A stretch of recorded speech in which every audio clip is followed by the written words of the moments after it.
নমস্কার সবাইকে। সবাই কেমন আছেন? আশা করি সবাই ভালো আছেন।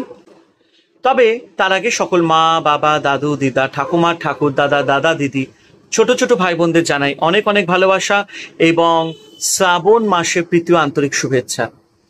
শ্রাবণ মাস চলছে আর বুঝতে পারছেন আমি এখন প্রচন্ড ব্যস্ত, কারণ আমাদের বাড়িতে এই শ্রাবণ মাসটা ভীষণ একটা ইম্পর্টেন্ট মাস এবং এই দিনকে আমরা এই সময়টা মানে বলতে গেলে এই সময়টা আমরা পুরো মাস বলতে গেলে আমরা উপোস থাকি। সো সারাটা দিন আমরা উপোসে থাকি এবং শুধু রাত্রেবেলাটা একবেলা আমরা খাওয়া দাওয়া করি।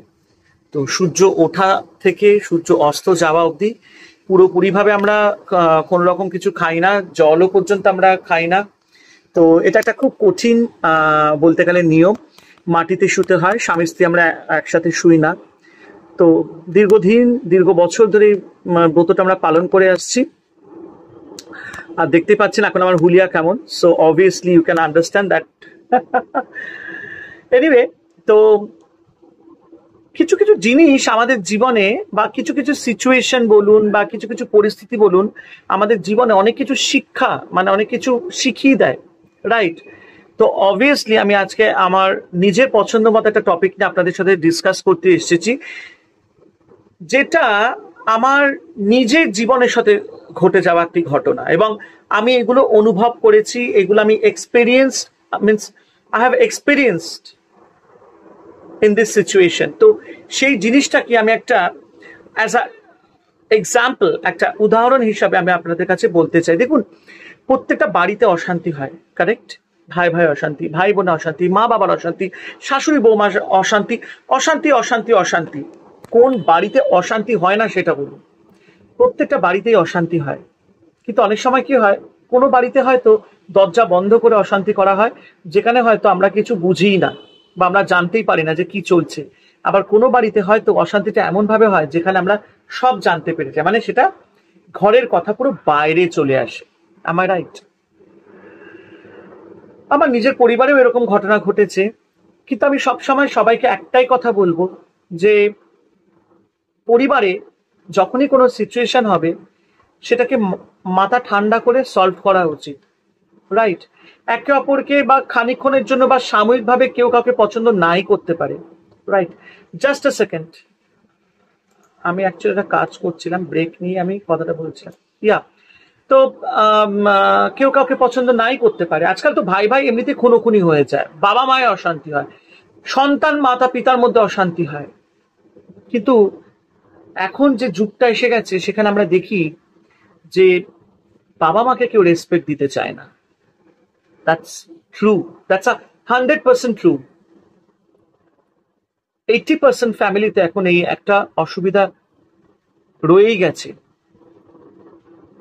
দ্বিতীয় কথা, যখন বাবা মা বয়োজ্যেষ্ঠ হয়ে যায় না, আমাদের সন্তানদের একটাই ডিউটি, সেটা হচ্ছে তাদের সেবা করা, তাদের শ্রদ্ধা করা, তাদেরকে মেনে চলা। কারণ ছোটবেলার থেকে কিন্তু আমরা তাদের হাত ধরে বড় হয়েছি, কারেক্ট? হ্যাঁ, এটা সত্য যে আমরা এই জীবনটা পেয়েছি ঈশ্বরের জন্য পেয়েছি, তাই না? ঈশ্বর না থাকলে আমরা পৃথিবীতে আসতে পারতাম না। তেমনি এটাও সত্য যে আমরা পৃথিবীতে একমাত্র চোখ খুলেছি আমাদের বাবা মায়ের জন্য।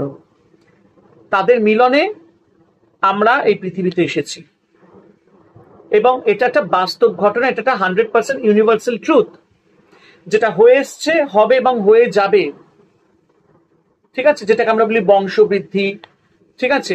এই জগৎটাই একটা সংসার, রাইট? আর আমরা সবাই ঈশ্বরের দান। ঈশ্বর আমাদেরকে পাঠিয়েছেন।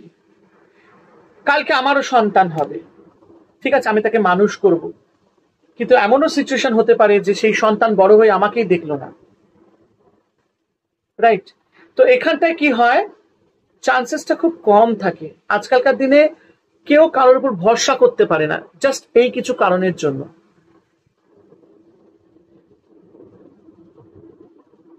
এখন এমন যুগ এসে গেছে যে সন্তানরা পর্যন্ত বাবা মার গায়ে হাত তুলে দেয়।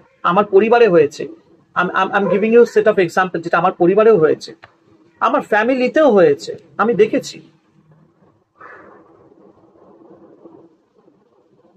খুব ঝগড়াঝাটি হচ্ছে, সন্তান তার বাবা মাকে ধরে গালাগাল দিচ্ছে, আমার নিজের ফ্যামিলিতে হচ্ছে। বাবা মার গায়ে হাত পর্যন্ত দেওয়া হয়ে গেছে,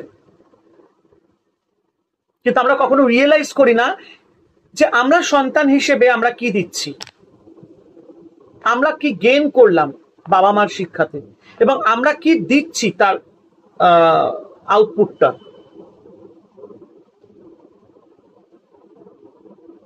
আমার মা একটা খুব সুন্দর কথা বলতেন, খুব ভালো কথা বলতেন, আমি সুন্দর বলছি বিকজ আমার মা খুব বিউটিফুল ছিলেন, she is a very beautiful woman, very kind hearted, so I respect my mother. আমার মা একটা সবসময় কথা বলতেন যে তুমি যে কর্মটা করবে না, সেই কর্মটা ফল তুমি তোমার সন্তানের মাধ্যম দিয়ে পাবে। কারেক্ট? আজকে যদি কোনো সন্তান তার বাবা মাকে যদি অত্যাচার করে, তার বাবা মাকে যদি মারধর করে, তার বাবা মাকে যদি সেবা না করে, তার বাবা মাকে যদি কুৎসিত ভাষায়, অশ্লীল ভাষায় যদি কোনো বাক্য প্রয়োগ করে, তার সন্তানও কিন্তু দেখছে যে আমার বাবা মা দাদু দিদাকে কি বলছে। সেই সন্তান বড় হয়ে কিন্তু একদিন সেই বাবা মাকে সে একই রিয়াকশনটা দেবে, যে রিয়াকশনটা সেই সন্তানের বাবা মা তার বাবা মার জন্য করে এসছে। And this is 100% true fact. এটা হবেই হবে, এটা তোমরা লিখে রেখো। ভাগ্যের পরিহাসকে কেউ বদলাতে পারে না, কেউ পাল্টাতে পারে না। তাই জন্য আমি সবাইকে বলি, যাই হয়ে যাক না কেন ভাই, সবাইকে বলি, সবাইকে, পুরো পুরো সমাজকে আমি মেসেজটা দিচ্ছি, don't abuse your parents, don't torture your parents.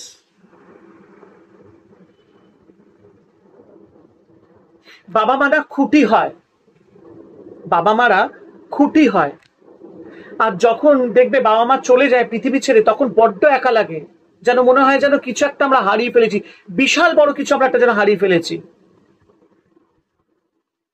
অবশ্য গীতা যদি পড়ে থাকো, গীতাতে লেখা থাকে যে এই পৃথিবীতে কেউ কারণ নয়, অ্যাবসলিউটলি, বাট স্টিল এই জগৎটা মায়ার, আমরা মায়ায় পড়ে গেছি, আমরা মায়াটাকে ত্যাগ করতে পারবো না। রাইট?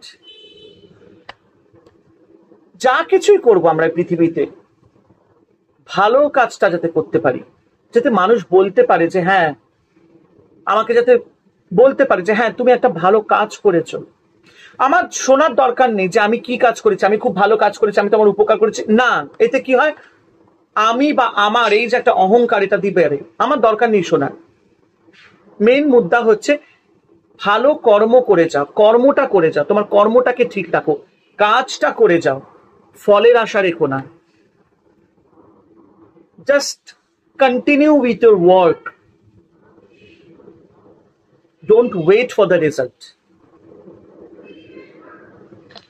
যত টাফ সিচুয়েশন আসুক, যত ভালো সিচুয়েশন আসুক, তুমি তোমার কাজ করে যাও, যে কাজটা তোমাকে করতে হবে। আমরা এই পৃথিবীতে এসেছি নিজেদের কিছু দায়িত্ব পালন করতে। অবশ্যই ভগবান সবাইকে একটা একটা করে এরকম রেসপন্সিবিলিটি দিয়েছে, তোর দায়িত্ব এটা হবে, তোর আয়ু এতটা হবে, সব নির্দিষ্ট। আমার যখন কাজ শেষ, আমি তখন এই পৃথিবী ছেড়ে চলে যাবো, বিকজ এই পৃথিবীটা একটা stage, this world is a stage, আর আমরা এখানে পারফর্ম করতে এসেছি। যখন আমাদের এখানে পারফরমেন্স শেষ হয়ে যাবে, আমাদের কাজ শেষ হবে, তখন আমাদেরকেও চলে যেতে হবে। তাই জন্য যতদিন বাঁচবো ভালোভাবে থাকবো, ভালো কথা বলবো, ভালো কিছু শুনবো, একে অপরকে ভালো রাখবো। কাউকে দুঃখ দিয়ে তুমি কোনোদিন ভালো থাকতে পারবে না। কথায় আছে জানো তো, শুধু পয়সা থাকলেই হয় না, কিন্তু ভালো ব্যবহার, আচার আচরণটা খুব দরকার। আজকে আমার পয়সা আছে বলে আমার খুব অহংকার, আমি যাকে তাকে যা কিছু বলে বেড়াই, আমি ফুটানি মেরে চলি। No, that's wrong concept. Obviously পয়সার দরকার, আমাদের অর্থের দরকার, অর্থ। আমি পয়সা, টাকা পয়সা বলবো না, for me the good word is অর্থ। অর্থের আমার অবশ্যই দরকার, জীবনে থাকতে গেলে অর্থ লাগবে, কিন্তু অর্থ ফুরিয়ে গেলে তখন কি হবে?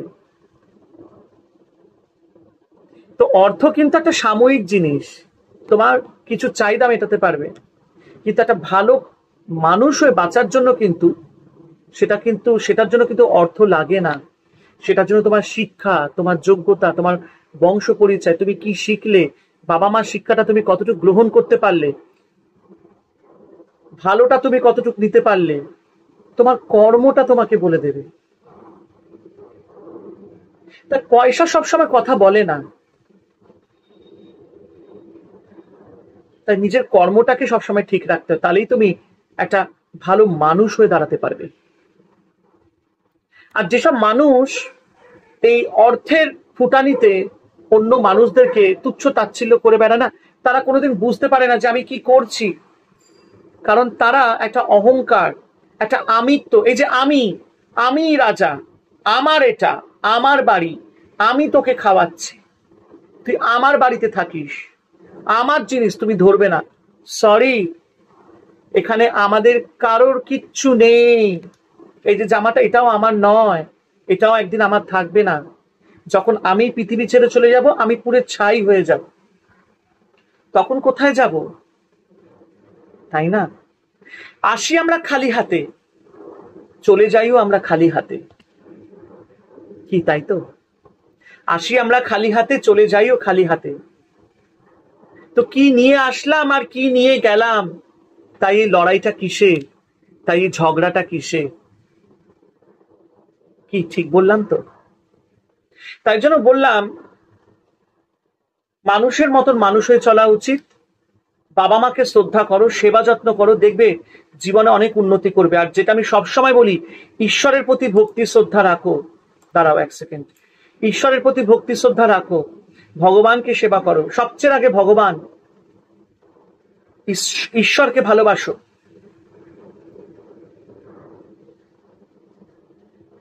আমি খুব জাঁকজমক করে পুজো করছি, আমি খুব জাঁকজমক করে পুজো করছি, খুব ভালো কাজ করছি, লোককে দান দীক্ষানা করছি, বিশাল পুজো, কীর্তন টের্তন দিচ্ছি, লোকজনদের বসিয়ে খাওয়াচ্ছি, খুব দামি দামি মিষ্টি, দামি দামি খাবার, 4-5টা পুরোহিত এনেছি, দামি দামি উপহার দিচ্ছি সবাইকে, অনুষ্ঠান করছি জাঁকজমক করে। অথচ বাড়িতে বাবা মাকে সম্মান দিচ্ছি না। তাহলে কি তুমি যে কাজটা করছে, যে ভগবানের পুজো দিচ্ছ, কিন্তু তুমি বাবা মাকে এদিকে সম্মান দিচ্ছ না, বাবা মাকে তুচ্ছ তাচ্ছিল্য করছো, বাবা মাকে কুকুরের মতন রেখে দিয়েছো, তাহলে কি সেই পুজো কি তোমার কোনোদিন গ্রহণ হবে? কখনো না। প্রত্যেকটা কর্মের হিসাব ওপরওয়ালা তুলে রাখে, বিচার তিনিই করবেন। তাই আমি যতই বুক ফুলিয়ে পয়সা খরচা করে লোকের কাছে ভালো সাজি না কেন, কিন্তু ভেতর ভেতর আমি যে কি অন্যায়টা করছি সেটা যতই লুকিয়ে রাখি না কেন, সেটাও কিন্তু একদিন বেরিয়ে আসবে। হয়তো কেউ জানতেই পারলো না, কিন্তু জানছে একজন, সে হচ্ছে ঈশ্বর, পরমেশ্বর, যে ওপরে বসে আছে। তাকে ভয় করো। এমন কোনো কাজ করো না যার জন্য তোমার শেষ জীবনে সেই কর্মের ফলটা তোমাকে ভোগ করতে হবে খুব খারাপ পরিস্থিতিতে। তাই জীবনে এমন কোনো কাজ করো না যার জন্য তোমাকে সারা জীবন আফসোস হয়ে থাকতে হবে, আক্ষেপ করতে হবে, প্রায়শ্চিত্ত করার সময় থাকবে না। আর যে যেরকম কর্ম করবে তার ফল তাকে ভোগ করতে হবে। সেটা হয়তো আজকে নয়, কালকে নয়, পরশু নয়, হয়তো শেষ জীবনে না, হয়তো পরজন্মে।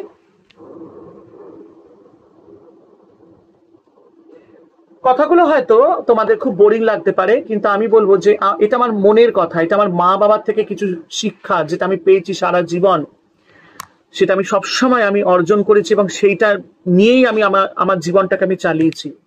তাই জন্য বলছি, ভালোভাবে চলো, ভালো থাকো, অহংকারে কোনো মানুষকে ছোট করো না। যদি কোনো ভুল বলে থাকি আমাকে ক্ষমা করে দেবেন।